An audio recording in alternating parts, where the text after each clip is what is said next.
नमस्कार दोस्तों आसनसोल से हमारी बस जा रही थी देवनगर के लिए।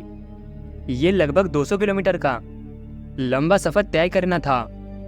रात के तकरीबन 1 बजे बस आसनसोल से देवनगर के लिए रवाना हुआ। बस में सारे मुसाफिर अपनी अपनी सीटों पर झपकियाँ ले रहे थे। बस भी अपने निर्धारित गति से चले जा रहे थे और मैं बस की खिड़की से बाहर पसरी हुई शांति को महसूस कर रहा था कि तभी एकदम से बस ड्राइवर ने बस का ब्रेक लगा दिया। अचानक ब्रेक लगने के चलते सभी मुसाफिर हड़बड़ा गए। कुछ मुसाफिरों को चोट भी लग गई, जिसके कारण वो ड्राइवर पर भड़क गए और ड्राइवर को लताड़ने लगे। वही वो बस ड्राइवर बिना कोई जवाब दिए अपनी सीट पर खामोश बैठा रहा। ड्राइवर की कोई जवाब ना देने के चलते मुसाफिरों का गुस्सा और भी भड़क गया। अभी भड़के मुसाफिर बस ड्राइवर की तरफ बढ़ रहे थे कि तभी बस ड्राइवर ने सामने की तरफ इशारा करते हुए कहा, हाईवे पर नींबू बिखरे हुए हैं। अगर नींबू के ऊपर से बस गुजरी तो कोई ना कोई अनहोनी हो जाएगी। इस पर जब मैंने बस से झांककर देखा तो सच में बस के सामने ढेरों नींबू बिखरे पड़े थे। पर नींबू से भला क्या खतरा था जो बस ड्राइवर ने बस आगे लेने से इनकार कर दिया। और यही सवाल जब उन भर के मुसाफिरों ने उस बस ड्राइवर से किया तो बस ड्राइवर ने कहा, आज से ठीक 3 साल पहले मेरे उस्ताद दयानंद को एक बार ऐसे हाईवे पर नींबू का ढेरा बिखरा हुआ मिला। उस वक्त मेरे उस्ताद ने बिना बस रोके उन पर से गुजर गए, पर वो फिर कभी भी अपनी मंजिल तक नहीं पहुंच पाए। और जब अगली सुबह उनके बस हाईवे पर बरामद हुई तो मिले बस के सारे पहिए खून से सने हुए थे और बस की हर सीट पर 2 आंखें पड़े हुए थे, मानो किसी ने उन सभी मुसाफिरों को आंखें निकलकर उनकी सीट पर रख दी हो।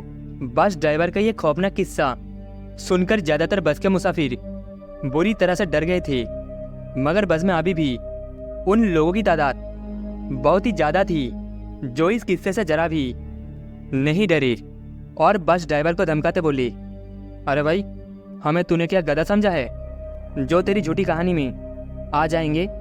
सीधी तरह से बस आगे बढ़ा, नहीं तो तेरी खैर नहीं। बस ड्राइवर को मुसाफिरों की बदसलूकी जरा भी बर्दाश्त नहीं हुई और बस ड्राइवर फौरन बस से उतरते बोला, तुम लोगों को मरना है तो मरो, मैं यहाँ से बस आगे किसी भी हाल में आगे नहीं बढ़ाऊंगा। बस ड्राइवर के नीचे उतरते ही बस का कंडक्टर भी बस के नीचे उतर गया।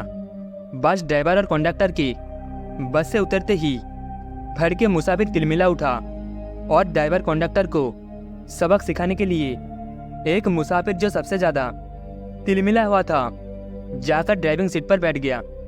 इससे पहले वो मुसाफिर बस को वहाँ से आगे ले जाता कि तभी मैं भी बस से उतर गया, क्योंकि मुझे कहीं ना कहीं ड्राइवर की बात बिल्कुल सही लग रही थी।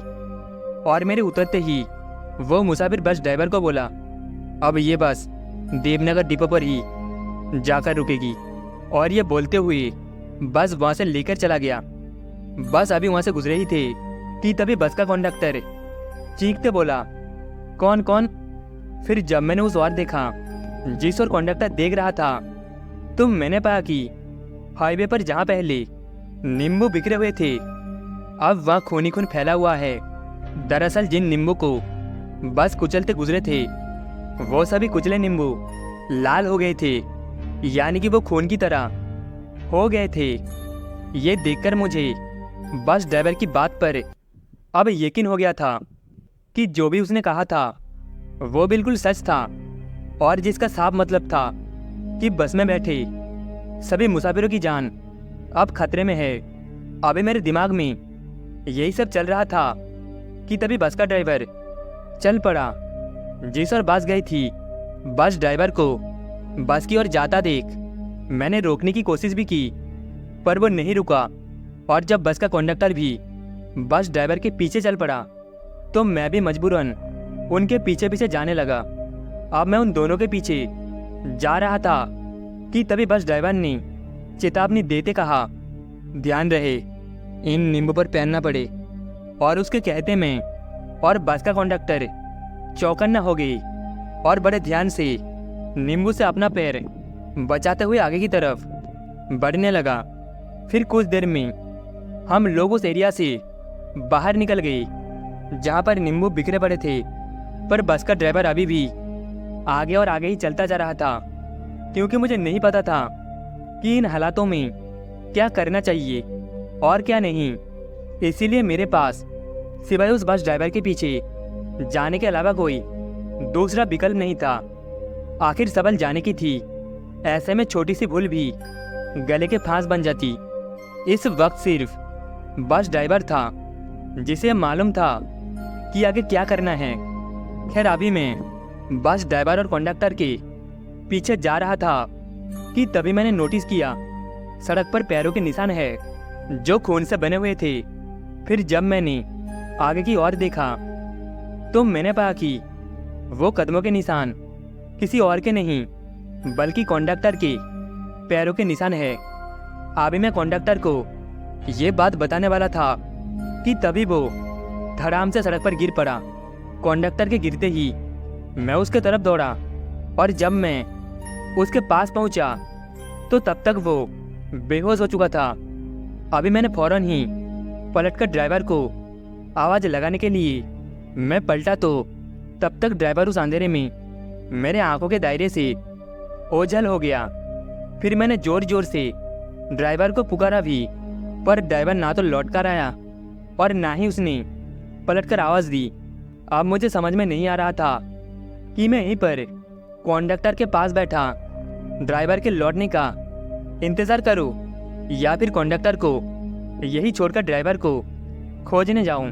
कुछ देर अपने आप से सवाल करने के बाद मैंने कंडक्टर को वहीं पर छोड़कर ड्राइवर के पीछे जाने का फैसला किया, क्योंकि ड्राइवर के बिना इस मुसीबत से पार पाना मेरे लिए तो नामुमकिन था।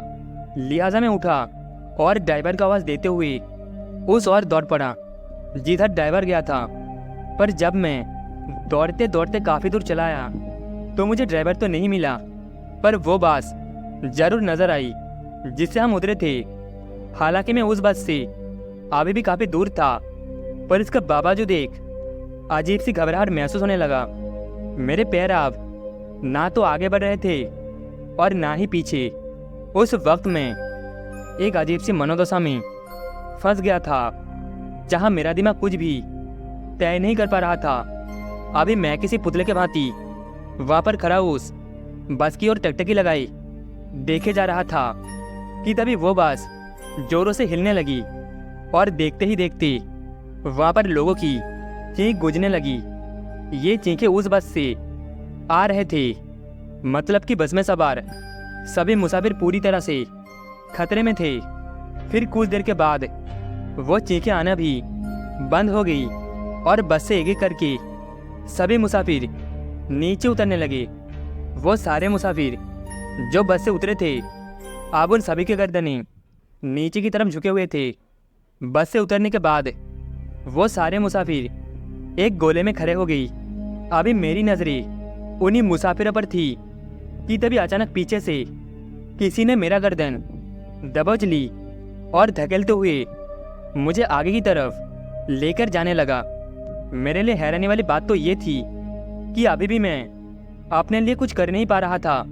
फिर जब उसने मुझे नीचे पटका तो तब जाकर मेरी चीख निकली और मैं नीचे गिरते ही झट से खड़ा हो गया। खड़े होते ही जब मेरी नज़र उस पर पड़ी जिसने मुझे नीचे पटका था तो मैं ये देखकर चौंक गया कि ये कोई और नहीं बल्कि वही बस का कंडक्टर था जिसे मैं बेहोशी की हालत में छोड़कर आया था। पर जो सबसे डरावनी बात थी वो ये थी कि अब उसकी दोनों आंखों की जगह गहरे गड्ढे थे जिनसे काले साई जैसा कुछ निकल रहा था। फिर जब मैंने घेरा बनाकर खड़े मुसाफिरों की तरफ गौर से देखा तो उनके भी आंखों की जगह गहरे गड्ढे थे जिनसे ठीक कंडक्टर के जैसा काले साई जैसा कुछ द्रव बह रहा था। वो इतना खौफनाक मंजर था कि मैं चीखते ही भागा। कुछ आगे जाते लड़खड़ाते मैं नीचे गिर पड़ा और मैं अभी उठकर वापस भागने वाला था कि तभी किसी ने मुझे आवाज़ देते कहा, भागो, नहीं तो आज से इधर चले आओ। फिर जब मैंने उस ओर देखा तो मैंने पाया कि पीछे से वो बस ड्राइवर मुझे आवाज़ दे रहा था। बस ड्राइवर को वहाँ पर देखकर मेरे हरदास मन को सहारा मिला और मैं उठते बस ड्राइवर की ओर भागा। बस ड्राइवर के पास पहुँचते ही बस ड्राइवर ने कहा, हम दोनों को सुबह होने तक किसी तरह से बचकर रहना होगा और सुबह होते ही सब ठीक हो जाएगा।